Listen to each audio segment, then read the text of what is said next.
So, I'm Kendra Houseman from Out of the Shadows, and I'm interviewing people for Blondy's people that inspire me now, but also would have been good to be there for Blondy when she was younger.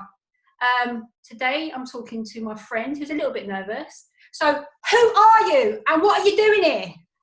Such a big question. Who am I? Why am I here is the question. I'm a little bit in awe because I've been watching you do these and I've seen some of the incredible people that you've been talking to. So yeah, that's why I'm a little bit nervous. So I'm Becky.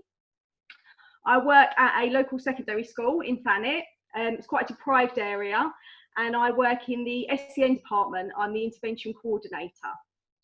Okay, so I work with you. I know what you do, but if I didn't know you, what does that look like? What kind of things do you have to do? Okay, so according to my job role, what I'm supposed to do is identify the appropriate interventions for students in accordance to what their diagnosed SEN is, to what their diagnosed special educational needs are. Very often the students don't have diagnosed needs, so we do have to kind of work through a filtration process of figuring out what would fit better for them.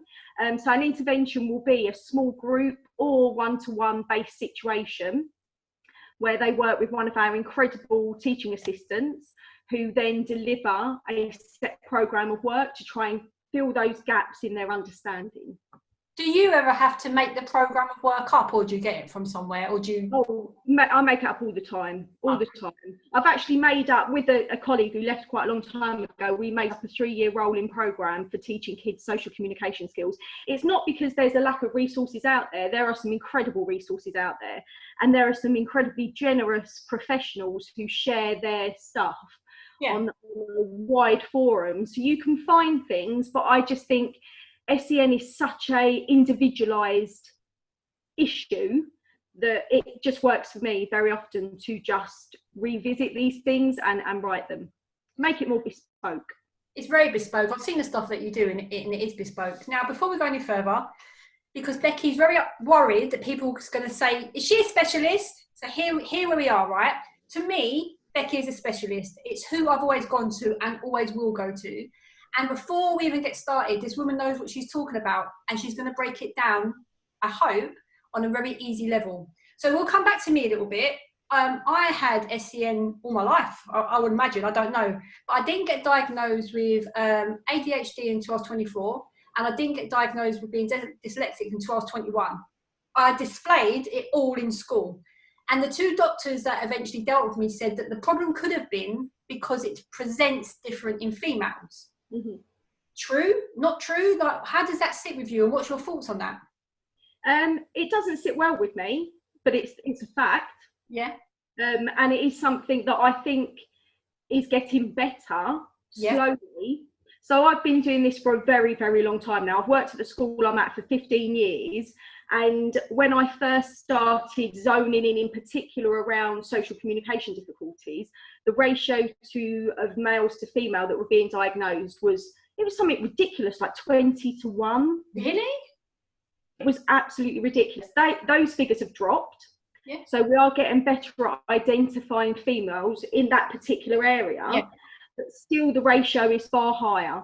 Males will be identified quicker. That's ADHD, ASC, dyslexia, across the board. So it's still disproportionate. And that's often what the answer is. Well, females present differently. Well, if they've been saying females present differently since you was 21 and somebody first said to you, it's probably because you present differently, then why the hell haven't we reconsidered our diagnostic criteria to be more suitable for females in the way they present? That's something that I get quite riled up about because I just understand. It just seems, and I'm not in any position to move anything like that forward.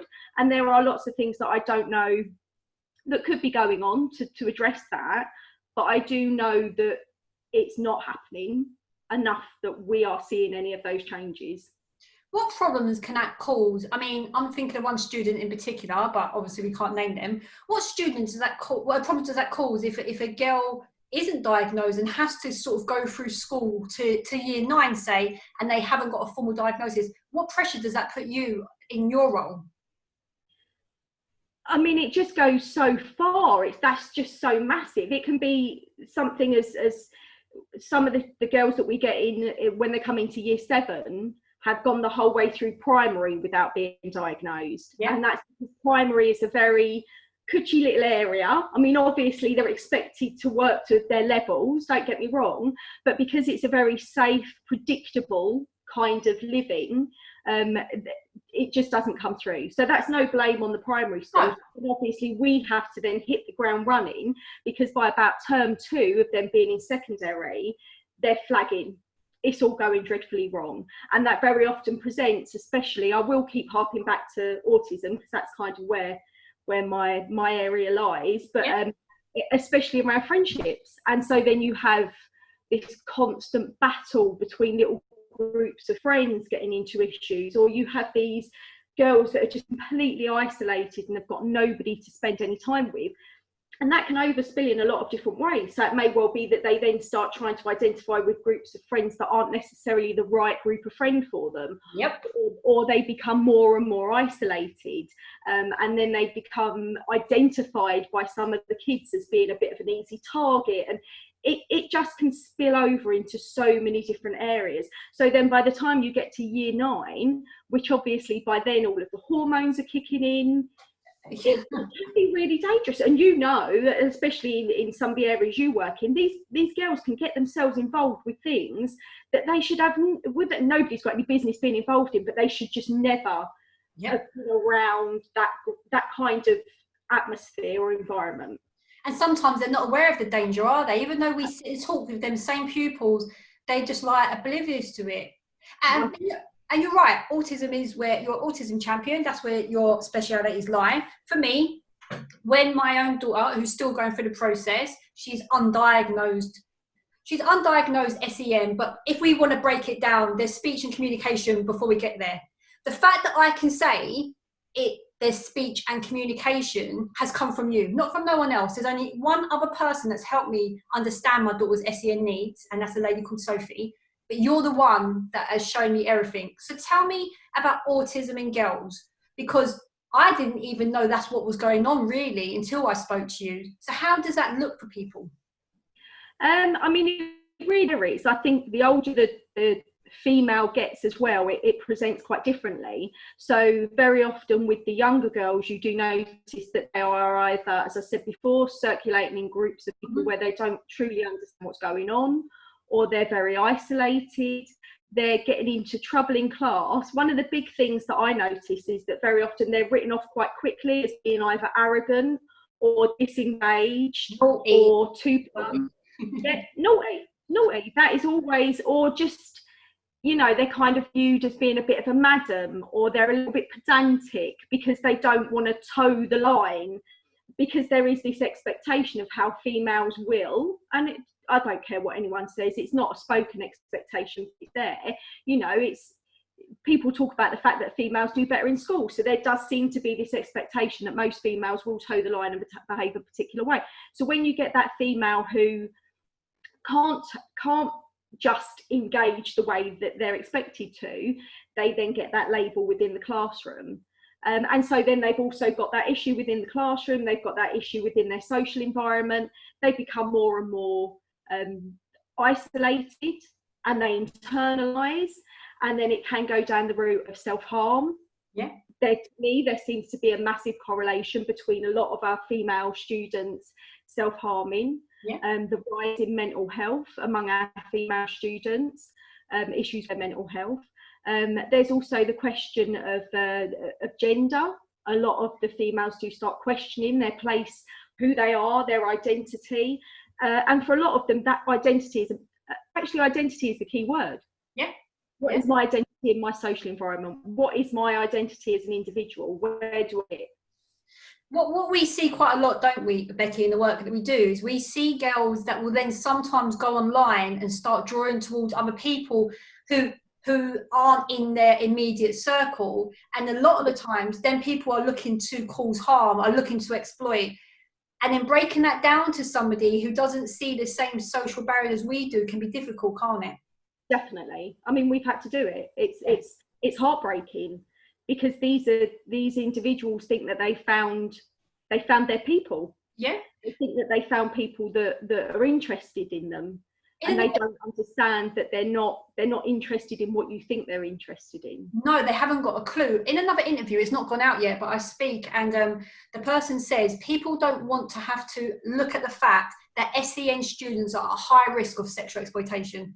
It makes people feel very uncomfortable. It does anyway. They're like, oh, CSE. But the thought that our autistic girls and boys could be exposed in that way, people it seems to me, don't want to acknowledge it. And we see the outcome of that, of people that can be quite damaged because people are doing this, aren't they? Definitely. And you can see it in the justice system, how many young offenders are actually undiagnosed SEN, whether that's ASD, ADHD, dyslexia, whatever, you know, it's a high proportion. So obviously it's not just us that are seeing this happening, it's going on. So why aren't we addressing it? Why are we just treating every individual the same way? As we said at the very beginning, SEN is very individualized. You have to target that individual, not just the need. You have to make it fit that individual person. And it's frustrating because the work that we do with these students, we're doing good work, but we know in other areas, in other different schools, in different areas, SEN is not even really at the forefront, is it? And that's very frustrating when we're trying to work with these young people. Definitely, especially when they are young people that then transfer to our school. And again, we've got a lot of ground that we have to try and make up. And you've also then got to unpick, and that's something that we don't always acknowledge, well, because we go through the process so often that we kind of just get on with it. But when you step back and think about it, when these young people come to us, we've then got to unpick what their belief of who they are. Yeah. Their lack of worthiness. Their identity. Yeah. So again, that's a massive piece of work. There's another side to it as well that we have to deal with. I have to deal with my own child, and I know you deal with. When these girls that are seen as having an attitude problem and not toeing the line, when too much pressure is put on them, and then there's the meltdown. Yeah. And then there's other stuff that comes with that. So what are some of the stuff, and I'm not going to name them, but what are some of the stuff that maybe my daughter might present and other young people may present when they have to contain what is being put on them and they've got autistic traits? It can be anything from just hiding away. So a particular student I can think of, when things get too much for her, she will just hide. She's not doing it for attention, which is very often one of the things that gets bandied about. She will find somewhere to go where nobody can really find her because it's too much. Or it can be the other extreme, where they do play up directly in front of you. And again, I can think of a female right now who does that. I can think of quite a few of them actually who do that, and you do get frustrated with them. It's very easy in the day when you're just trying to go about your business and you keep stumbling across these same girls doing the same thing. It is very easy to just think, oh, it's just all for attention. It's just, oh, it's so pathetic. But you have to look underneath that. Who would do that? Who would want to miss out on their education? I don't believe anybody genuinely does. And I know that's the case as well, because I've seen some kids that have been completely disengaged. And when they've just been coaxed a little bit and given that direct attention and basically been told, it's all right, I can see you and I can see what you need. When they're given that, they engage. So they come round quite quickly. So I don't believe that any child really doesn't want to be involved. I think they all do. But I think, unfortunately, the way that the school system is, it just doesn't fit everybody. No. You're always going to have some that are going to be completely disengaged. What can schools do? Not just a school that we work in, but if you was to oversee this, what can schools do to make it easier for SEN students to be able to engage? What helps? What do you find helps? I mean, the dream would be that every classroom is SEN friendly. So, you know, that every classroom has the instructions on the board the whole way through the lesson, that every classroom has each task differentiated to every single level that there possibly could be in that classroom. And quite often, I feel really sorry for teachers, because that's a massive, massive piece of work. And that's why I don't teach, because I don't think I'm capable of doing that. And so again, it's not that's nothing against those that are out there trying to do it. It is a huge piece of work, but I always come back to, once you do that piece of work, you would just make life so much easier for so many of those kids in your classroom, that actually the hard work would be so worth it, not just for the kids but for you as well. But yeah, that would be the dream. I think talking about it really openly is also something that we need to do. It shouldn't be hidden away. I mean, as I said before, I've worked in this school for 15 years, and I've noticed that the SEN team is always kept quite separate. Yeah. And unfortunately, there is elements where we're not always considered to know enough, because we're not teachers to necessarily give our opinions or even to give advice. Some people will fight against that because they don't know that we do understand what the role is. Just because we don't do it, we've seen the battle that you're having to fight. And I think that's a shame as well. I think if everybody could work together, as opposed to feel that it's a criticism, which sometimes I think people do, then that would make a massive difference. Something that we've been doing in our school as well is that we have this SENT that our head teacher gets involved with, and we invite parents in, parents, carers, whatever family members are involved in that child predominantly. We invite them to come in and we sit together and we talk about the interventions that we're offering. We talk about what we can offer to do, referrals we can make to what agencies, etc. We've not had a massive uptake on that, which I think is a real shame, because when you think of the percentage of our school that are SEN, it's a shame more people aren't getting involved. But we, you know, this is what you need. It just needs to be out there. It's there. It's not going away. No. I mean, before my own daughter started showing symptoms, even though both my sons show signs of SEN, I didn't really understand SEN. It's something that I just dealt with for myself. I was like, oh, that's what's going on for me. It's only now that somebody like you opened it up for me and opened up all these doors. So I think having this kind of platform for people, hearing people like us talk about it, will make people think, oh, actually, that's that. I understand that. I relate to that. Do you know what I'm saying? What would you say to parents or adults who get quite frustrated with children with SEN? Because I tell you this now, until I had to homeschool my daughter, I thought I was all right. And then trying to homeschool a child with autism until she gets diagnosed, no, it's not for me. So what do you do? How can parents or adults, I come to you all the time, what can we do to deal with that frustration? Is it okay? Yeah. You know, you're going to get frustrated. Obviously, we all get frustrated, and it is okay. And I think the sad thing is, and something I've also noticed over the years of doing this, is that quite often the parents are quite isolated. They don't necessarily have a support network, and that breaks my heart. And that's actually where the idea of the SENT come from, because for so long I was noticing when we were having meetings with these parents and often mums, because, you know, dad's working or whatever setup, but it is predominantly mums that I see. They're often so isolated. You know, you'll get the occasional one that will rock up with a sister or a mum, but more often than not, it's you and this one person that's managing that on their own. And I think I can't control that. There's just not enough. If there are groups out there, they're not out there enough. They're not, I don't know they're there. So I think that's something that really needs to be done. There's been mums that I've spoken to and I've said to them, you really should blog. You should do something, because you've been there, you've done that. I mean, I can think of one mum in particular who just knew exactly how to handle the situation she was faced with. And very often, but not because she just naturally knew, but because she'd worked process over such a long time.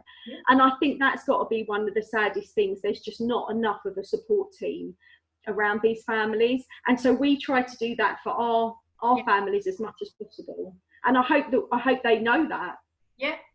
I mean, putting things out here will get people talking. There might be other schools that might come back to us and go, hang on, I do this, and you'll be like, oh, we'll try that. But for me, whether she's diagnosed or not, and she's literally weeks off being diagnosed, isolation is the biggest thing, because there's a lot of times I text you and I'm like, I'm a rubbish mum. That's it, I'm rubbish. And you're like, just stop. And I guarantee you that lots of mums are sitting there going, oh, I'm the worst. I can't get her to put a pair of socks on. So hearing you say that it's okay not to be okay. It wouldn't be right if you wasn't okay. That's the way I see it. You know, we all have our days where it just seems too big. And I think it's really important for kids to to know that as well, as long as it's done in a very controlled, calm manner. But children have to understand, because that's part of the learning process. And obviously, as we know, for autistic children, it is very hard to put yourself in somebody else's shoes and understand how the way you're behaving is impacting on that other person. So I think when you're having days like that, once you've had your little breakdown or whatever it needs to look like, you've screamed into your pillow or you've run around your garden or whatever, I think it is important to have that conversation with your child and say, look, today you made me feel like this. How does it make you feel to hear me say that? And have that dialogue, and you do that, and that's really important. It's important for parents to understand that they're learning also. We're learning together, aren't we? Yeah, every parent, definitely. Every parent, yeah. I don't really know the answer to this, but do you think there a link between trauma and SEN?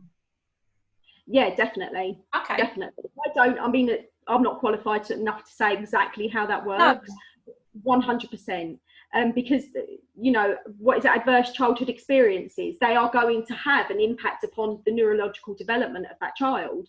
And so, it goes without saying there is connection. And then, of course, the other issue is that trauma for every single individual it can be very different. It's mad, isn't it? It's just too big for me to like. Yeah, it is. It's kind of like, but this is the fact of life, isn't it? It could be that I think that sometimes clouds the issue as well, because we can look to some kids, especially in our school, and you can think, wow, you know, that child has been through some really awful kind of existence, and how on earth have they managed to come out and they're just getting on and they're getting by. But just because that person has, and I hear this quite a lot from my generation or around my generation, well, we didn't have any of that when I was younger. Yeah, we was right. Yeah. But just because some come through unscathed and it doesn't have long-term impact on them, it doesn't mean that others won't.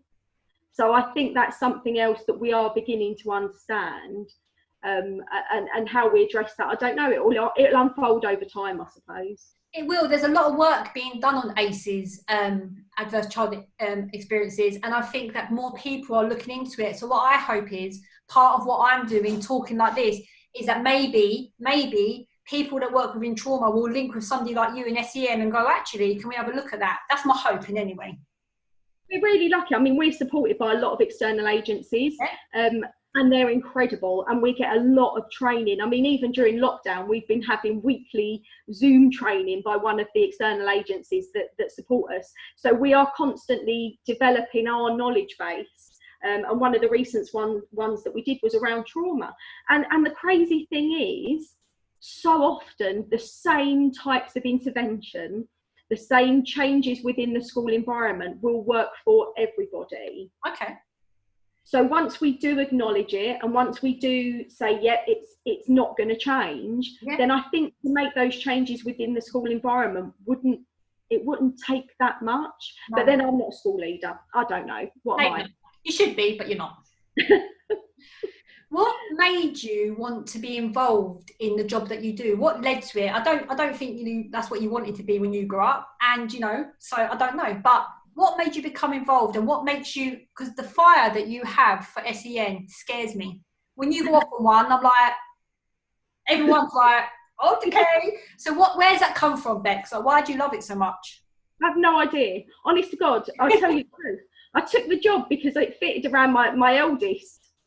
That is the fact of it. And when I started as a TA, I was doing things like running handwriting interventions or set reading scheme programs, and I never really thought it was going to amount to much else. But then a role within the team come up to work with kids that had speech, language and social communication difficulties. And then I remembered my partner, as you know, I've been with him forever. When we was kids, he had this absolutely debilitating stutter. It was awful. Yeah. And I remembered how it used to make me feel to watch him struggle with that, and the grief he used to get from friends, so-called friends, the way that he spoke. And I think that was just it. I kind of made the connection between that emotional response, and it just grew from there. And the more that I worked with other agencies, I just wanted to know more, and I just want to know more. I don't ever want to stop. I revisit my own understanding all the time. It drives me mad. drives me mad. And I will wake up in the middle of the night and I will question something that I've said or done, or the way that we're running a particular intervention, and wonder whether the best outcomes will come from that. And I think that's what you need. You do need that. And luckily I work with one of our very close friends very closely, and she's so patient with me. I must drive her mad, but that's what you need. You need a team of people that can balance one another out. Yeah. I went off the point a bit then. So yeah, that's how I got into SEN by accident. I knew the answer to that. Obviously, I know the answer to how it happened. But the reason I asked that question is there's probably lots of people out there that have got all the skills. The mum that we're talking about, there's people out there that aren't trained as teachers and all of that. And I wanted to make the point that you was just a mum that just rocked up, who needed a job, but suddenly went, hang on a minute, I relate to that. So anyone out there who's got the skills can start developing them. They haven't got to go, but you haven't gone on this extensive training. It's built up over time, hasn't it? Yeah, and that is also something we do promote to our parents. There are lots of courses out there. Although I don't know how many support networks there are lots of courses out there. Yeah. And actually that will then open the door to support networks. I can imagine that once you start doing this training, you then build your own links with people. So that is something that we do promote. We try and encourage our parents to do. But then also they've got their own battles that they're dealing with. And so we know it's a big ask. It's hard. It's not easy, but I definitely would encourage anyone, if you're the same as you've done, if you do feel that you're dealing with something within the house, start learning. Absolutely. It just will make things easier for you. And people should reach out to their schools. I mean, our school's quite unique. Like, caring for children is what we excel in, but reaching out to you and then reaching out, to my daughter's going to be secondary school, they're there, aren't they? Staff are like bursting to tell what they know, aren't they? You are. Definitely. Yeah. I always take it as a massive compliment when a parent actually opens up and says, I'm struggling. I take that as a huge compliment because it's such an act of trust. As a parent myself, to say to one of my daughter's teachers, like, I'm concerned about her learning, I think there could be barriers there that I've not identified. It took a long time for me to ever sort of verbalise that. Yeah. So when somebody does that for me, I take it as a huge compliment. And I'm in, you ain't going to shake me off. I'm probably really annoying, actually, but hey ho. I don't think you're annoying. I think you're just a fact teller. Once you get going, you are told what you need to know. That's what I found when I've gone to you as a professional, as a colleague about a student, because I've been able to come to you and go, I don't really understand this. I've come to you as a best friend and gone, I don't understand this. You just come with facts. There's no emotion in it. You're like, no, this is what's happening. And I think that's what's important dealing with SEN. You need the facts, the emotion out of it, don't you? You need to know. Yeah, and that has taken, I'm not brilliant at that. I've had to do a lot of work on that myself. One of the ladies who used to be my boss used to say to me, just stop emotionally responding. So it does take a lot, and I won't always not emotionally respond. So I do have to check myself quite regularly, or come into your little cupboard of an office and jump up and down and scream and shout. But that's what we're about, though. Yeah. If we didn't have that fire in our belly, then we wouldn't be doing the job we do. I don't know, Becky. I don't emotionally respond to anything, to be fair. Okay, you keep telling yourself that.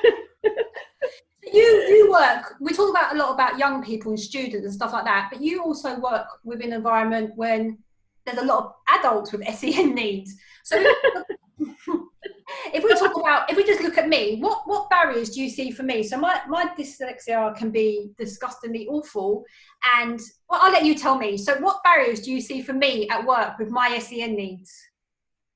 I don't see them as barriers, and this is something that this whole concept of neurodiversity. I don't see what you see as a barrier. Good. You see things so differently to the way I see things, and I love that, because you need that kind of perspective, especially in what you do. I mean, it just astounds me. You can call something from 100 yards. Do you know what I mean?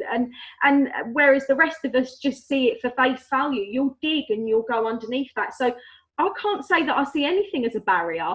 Sometimes I look at your blogs and I want to change your grammar a little bit.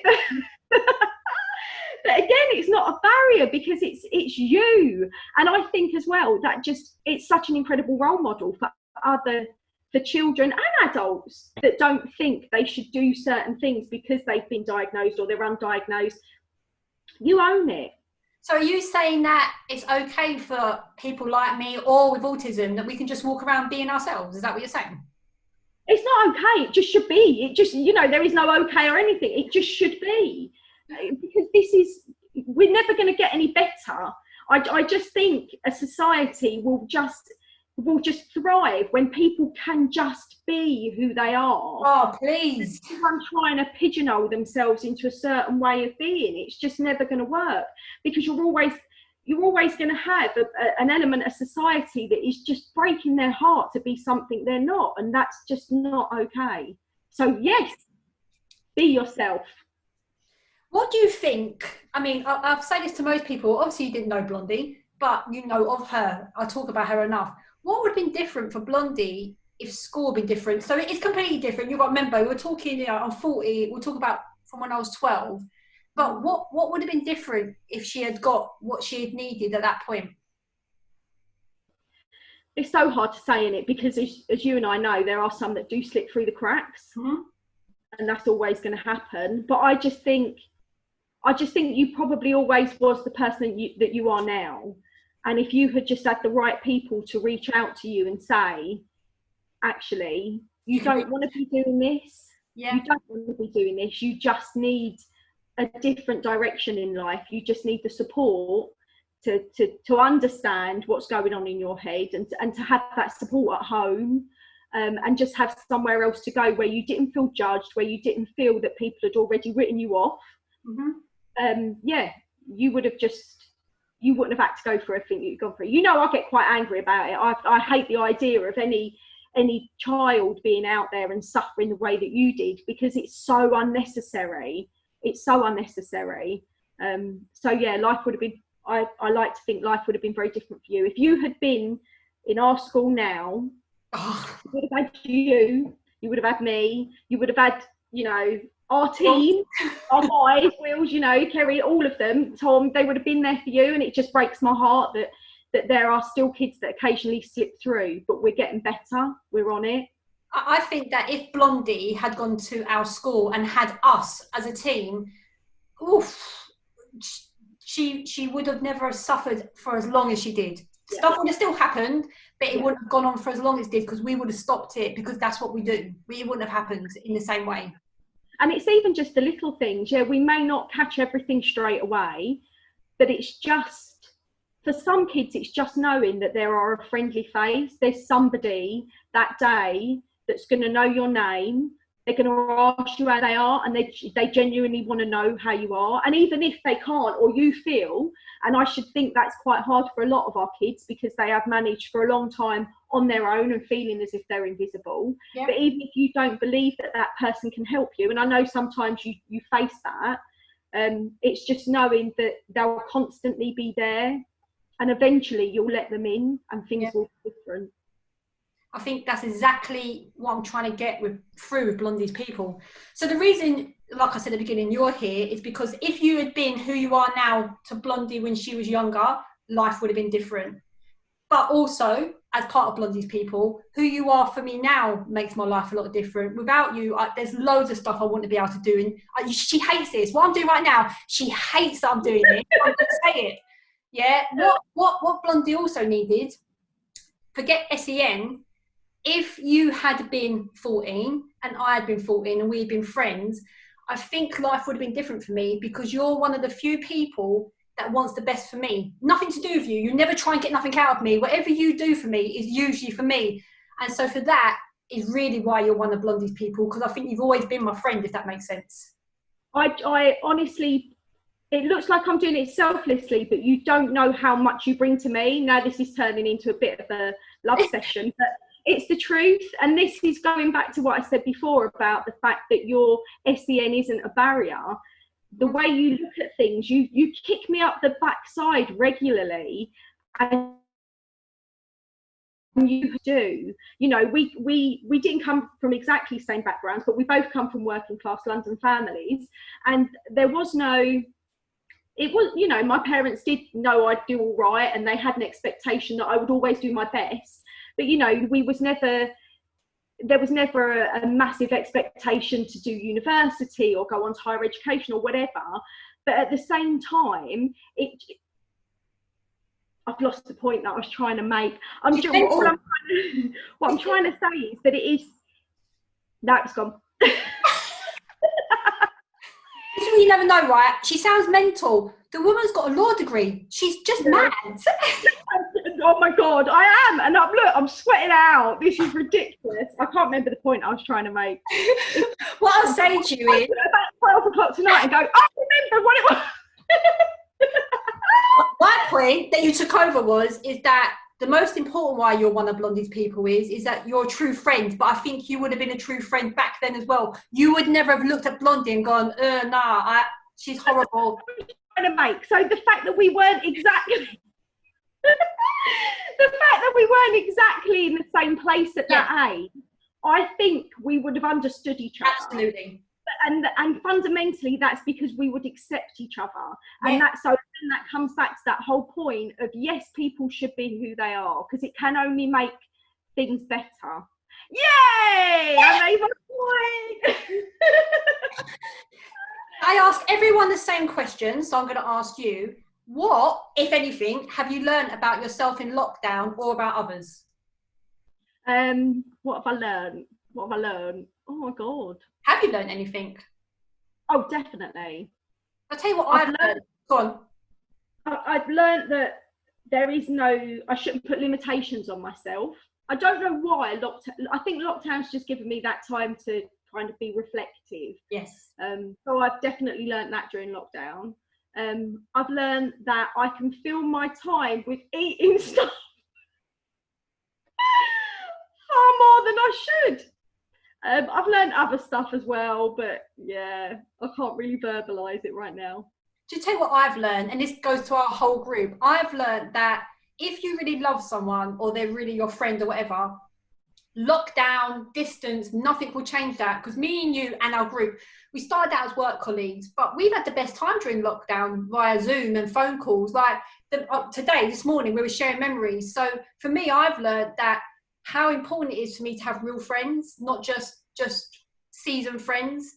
To have long-term friends is very important for anyone's mental health. Definitely. And just to be able to have those memories, it's all part of who we are. And it is part of a growth. It's part of an individual growth as well. Having good friendships, it gives you the confidence to be who you are. Becky, you've made it all the way through the interview. Well, apart from that complete stumble. It's staying in. They've got to know. No, they've got to know. I look like such a middle-aged menopausal nutter. Don't leave this bit in as well. I can see your story. I am. Becky, it's been brilliant interviewing you with your crazy, sweaty, menopausal self. Say goodbye to everyone.